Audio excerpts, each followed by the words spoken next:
Friends, இப்போ நம்ம பார்க்க போகிறது மட்டன் குழம்பு எப்படி வைக்கலான்னு. ஃபேமிலியெல்லாம் கூடும்போது கண்டிப்பாக ஒரு மட்டன் குழம்பு இல்லாத ஃபேமிலியே இருக்காது. அதுக்கு தகுந்த மாதிரி நம்ம எப்படி மட்டன் குழம்பு வைக்க போகிறோம் அப்படிங்கிறது தான். அதுக்கு தேவையான பொருட்கள்லாம் என்னென்னலாம் இப்போ பார்க்க போகிறோம். ரொம்ப கேர்ஃபுல்லாக கேட்டுக்கோங்க. இப்போ ஒரு வானொலி சட்டி தேவைப்படுது நமக்கு. அதுக்கடுத்து எண்ணெய் தேவைப்படுது. வெங்காயம் சிறு சின்ன பீசஸாக கட்டி வச்சுக்கோங்க. கருவேப்பிலை எடுத்து வச்சுக்கோங்க. கருகு எடுத்து வச்சுக்கோங்க. இஞ்சி அதுக்கடுத்து கொஞ்சம் வெட்டி வச்சுக்கோங்க. பூண்டு வெட்டி வச்சுக்கோங்க. மசால் பொடி எடுத்து வச்சுக்கோங்க. 20 கிராம் போதும் 1 கிலோவுக்கு. அதுக்கடுத்து மட்டனை சின்ன சின்ன பீஸாக எடுத்து வச்சுக்கோங்க. பச்சை மிளகா ஒரு 2 போட்டால் போதும். அப்புறம் மஞ்சள் பொடி 1 ஸ்பூன் எடுத்து வச்சுக்கோங்க.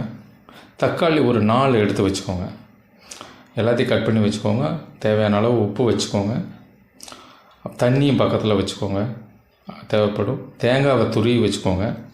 தேங்காவை கொடுத்து கொத்தமல்லி தலையும் சிறு சிறுசாக வெட்டி வச்சுக்கோங்க. இப்போது சட்டி எடுத்து கேஸ்லேயோ அடுப்புலையோ வைக்கிறோம். வச்ச பிறகு தேவையான அளவு எண்ணெய் ஊற்றுறோம். எண்ணெய் ஊற்றின பிறகு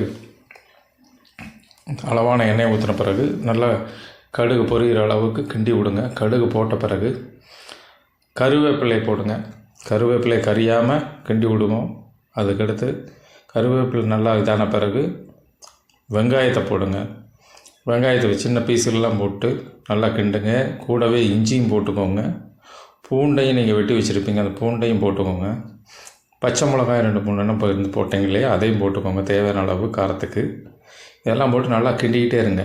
கிண்டி முடிச்சோன்னா தக்காளி வேகிற அளவுக்கு தண்ணியை ஊற்றுங்க. ஏன்னா எண்ணெய் பத்தாது இல்லையா.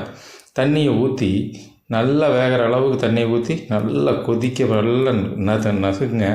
அதுக்கடுத்து மசால் பொடி 20 கிராம் போடுங்க. மசால் பொடியை போட்ட பிறகு கொஞ்சம் மஞ்சள் பொடியும் போட்டுக்கோங்க. அதுக்கடுத்து தண்ணி ஊற்றணும். ஏன்னா அந்த மட்டன் நம்ம போட போகிறோம் இல்லைங்களா, மட்டன் வேகிற அளவுக்கு தண்ணி வேணும். அந்த தண்ணி நிறையா கொஞ்சம் அளவாக ஊற்றி வச்சிட்டிங்கன்னா கொதித்து மட்டன் நல்லா வேகிற வரைக்கும் இது பண்ணணும். அதுக்கு தகுந்த அளவுக்கு அந்த தண்ணிக்கு தகுந்த அளவு உப்பும் போட்டுக்கோங்க. உப்பு போட்ட பிறகு தண்ணி நல்லா என்ன அளவு இருக்குதோ மட்டன் அளவுக்கு அந்த மட்டனை போடுங்க. வெட்டி வச்சுருந்த மட்டனை உள்ள தண்ணிக்குள்ளே போட்டு நல்லா கொதிக்க வைங்க, வேகட்டும். வெந்த பிறகு கொத்தமல்லி தலையை மேலால் தூவிட்டு ஆஃப் பண்ணிடுங்க. அதுக்கப்புறம் தேங்காய் துருவி வச்சுருந்தீங்க இல்லைங்களா, அந்த தேங்காவையும் போடுங்க. அடுப்பை ஆஃப் பண்ணி வச்சுட்டு மூடியை போட்டு மூடி வச்சுருங்க. ஒரு மூடி வச்ச பிறகு ஒரு 15 நிமிஷம் கழித்து எடுங்க. கவிச்சை இல்லாத மட்டன் குழம்பு நமக்கு இப்போ இருக்கும். அந்த தேங்காய் கொத்தமல்லி தலையெல்லாம் போட்டதெல்லாம் இப்போ நல்லா கிண்டி விடுங்க.